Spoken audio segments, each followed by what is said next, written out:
Olha, um artigo publicado no jornal norte-americano The New York Times ontem afirma que o STF, e olha que o The New York Times não é nenhum antro de conservadorismo da direita, mas o The New York Times afirma em artigo que o STF está eliminando silenciosamente a Operação Lava Jato.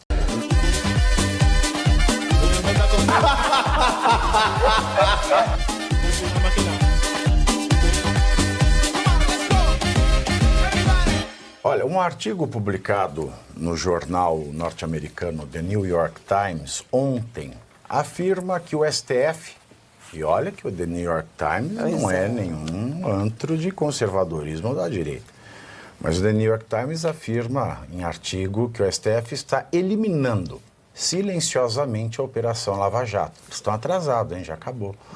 Considerada pela publicação uma das maiores ações anticorrupção da história recente.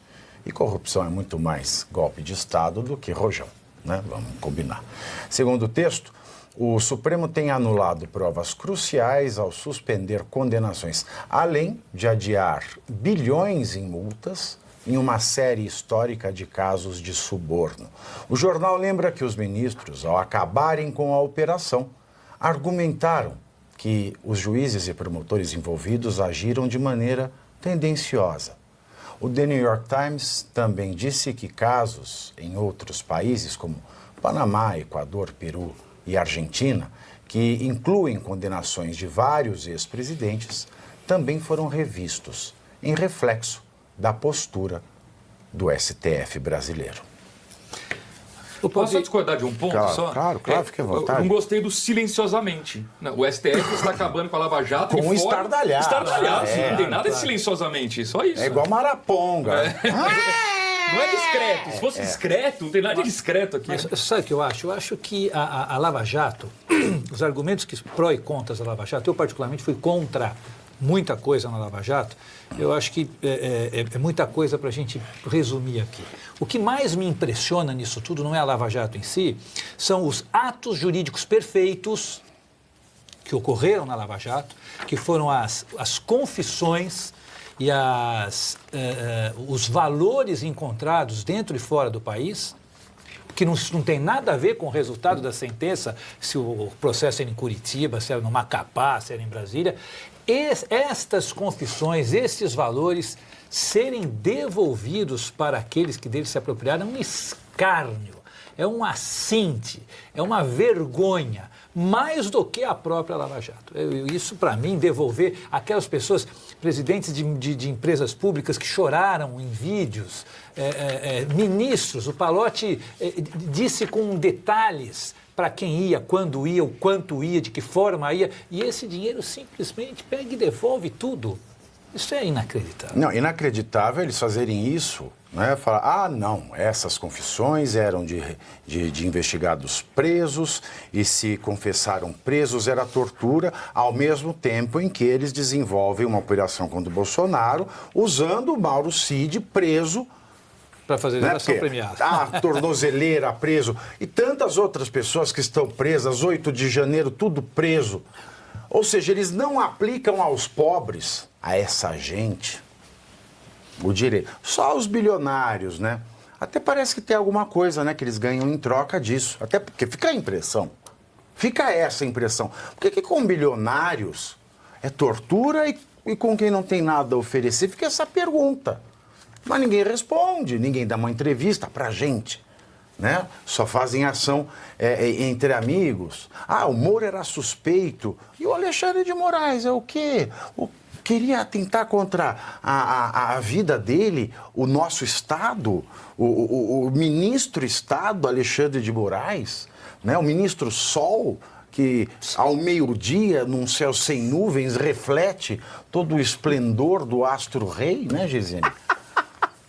Olha, aí no caso do Mauro Cid ainda, eles falaram que eles estavam satisfeitos com o que o Mauro Cid tinha dito. Ou seja, dependendo do que o preso diz, eles se sentem satisfeitos ou não. Parece conversa do cara que vai lá, sai com a... Tá falando, estou satisfeito. Pois é. Ah, me satisfiz. O grande problema é que a gente está sendo usado como né, de qualquer forma. Esse que é o problema. Com todo respeito que eu cultivo as claro. Exatamente, é claro. Mas o ponto é que, São olha... honestas, né, diante do Pelo Não, menos são são muito mais. trabalhadoras. Pelo menos não. E eu Não não estou engana defendendo ninguém, nada aqui. o trabalho dela é esse, Pelo acabou. comparativamente com o que a gente tem visto aí, elas pelo menos dizem o que fazem e o que querem Exato. em troca. Eles não dizem o que fazem e não dizem o que estão recebendo em troca. Isso é que me incomoda. Perfeito. Você lembra o remake de Gabriela, que o Zé Vilk fala? Como que é? Eu quero Hoje lhe eu vou lhe usar. usar. Hoje eu vou lhe usar. Né? Eu quero me satisfazer. É assim, estou satisfeito, Mauro Cid. Olha, o que eu quero trazer aqui em relação a isso é que enquanto acontece no nosso Brasil aí, né, esse salvamento da democracia com Alexandre de Moraes, com Lula, o STF envolvido, o Legislativo dormindo, o Senado estava em dúvida onde eles estavam, né? A gente descobriu semana passada, o Senado estava liberando verba para jogo, enfim, inútil dentro de escola. O ponto é que na sexta-feira, a gente noticiou uma notícia. Noticiamos uma notícia, muito bom isso aí, hein? Nós publicamos uma Noticiou notícia. uma notícia. É que às vezes eu leio tanta janja que eu Nós noticiamos notícia. Acontece, no caso é perdoável. Isso é exato. deslize, não é o hábito. Nós clicamos no link aí, quando ele abrido, o que ele nos mostra? Nós publicamos uma notícia, era isso que eu queria dizer, em relação ao STF, em que o Edson Fachin, nosso ministro supremo, ele mandou soltar 15 membros de uma quadrilha de organização criminosa que atua em Campinas. E olha que interessante, os beneficiados pelo habeas corpus que foi concedido pelo Fachin, havia sido preso pelo Ministério Público daqui de São Paulo, né? Então o MP manda prender e o STF manda soltar. E aí é interessante que eles falam que eles estavam em prisão preventiva ou em prisão domiciliar, enquanto eles aguardavam o julgamento da coisa toda. E aí, imediatamente, me fez lembrar, obviamente, os presos do 8 de janeiro, que estão em situação similar e que não têm direito a absolutamente nada. Inclusive, pessoas que estão doentes e precisam acessar tratamento médico. E, mais uma vez, Débora do Nascimento, que queria ver os 2 filhos, que são menores de 12 anos, e que não pode. E aí, assim, ainda tem um requinte da crueldade. Não é só que ela não pode, é que ela foi transferida para um presídio ainda mais distante e tal, aquela coisa toda, para realmente punir uma mulher que fez ali um vandalismo com um batom. Então, é essa que é a justiça do nosso país. Se você faz parte de algum membro, se você é membro, aliás, de alguma organização criminosa, tá tudo bem, não é crime antidemocrático. A depender do que você fala, também não é crime antidemocrático. Se você rouba, se você estupra... Do que você fala, é quem fala. É quem fala. Nada disso é crime democrático, nada disso aí merece algum tipo de punição. O jornal esqueceu de falar isso, né? O STF inaugurou a categoria de crimes antidemocráticos, o que implica em crimes democráticos. Não, porque se não é o crime contra eles, é o crime democrático. Estupro democrático, homicídio democrático. É isso que a justiça Sabe qual é a jogada do New York Times? Primeiro, eu não tenho simpatias pelo New York Times, com todo respeito aos Estados Unidos e à imprensa. A gente sempre brinca aqui. Para mim, o Estadão, por exemplo, é o Estadão da Lua. A Folha de São Paulo um dia é Rutinha, outro dia é Raquel. O New York Times é sempre Raquel.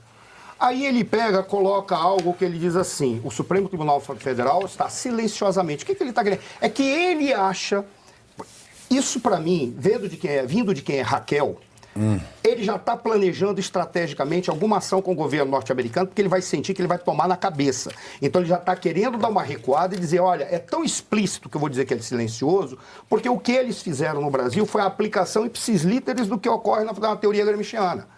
Eles tomaram primeiro os corações e mentes de uma massa e depois deixaram apodrecer o aparelho do Estado. Porque assim bastaria ter um núcleo dentro do aparelho do Estado com conexão lógica e com proposição de como organizar e como assumir o governo. O que foi feito é o Supremo Tribunal Federal e um grupo dentro do governo do Executivo. Ponto. Eles fizeram. E aí vem o New York Times, o que ele faz? Ele pega e diz assim, eles cancelaram a Lava Jato sem tentar verificar dentro da Lava Jato o que tinha de certo e o que tinha errado. Agora eles já assumiram que a Lava Jato é perfeita. Por isso que eu olho para o New York Times e digo, o que eles estão querendo em troca? A pior coisa que pode, quem é da imprensa, quem é consultor e quem é assessor, é perder o único produto que ele vende. Ele não vende informação nem notícia, ele vende credibilidade. o New York Times não tem nenhuma credibilidade.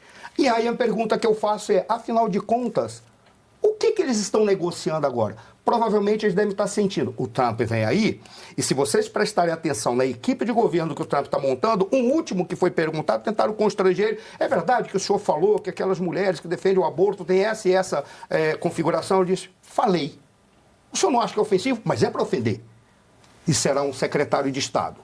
Ou seja, é um pessoal que está assumindo, que está dizendo, eu não venho aqui para ficar fazendo política de baixo nível. Eu venho aqui para dizer quais são as nossas propostas, quais são as nossas políticas de governo, o que a gente quer, aonde nós chegaremos, e não tem essa de querer pedir dinheiro para a gente, porque não vão receber. Aqueles vão receber dinheiro de acordo com o que fizeram pelo seu mérito. Pelo menos essa proposta que a gente imagina que o Trump vai trazer. E o New York Times já está sentindo. Nós vamos tomar na cabeça porque nós perdemos credibilidade. Um jornal que tem uma coluna do Luiz Inácio Lula da Silva não pode ser um jornal que tenha muita credibilidade como intérprete do Brasil. Era a coluna que tinha.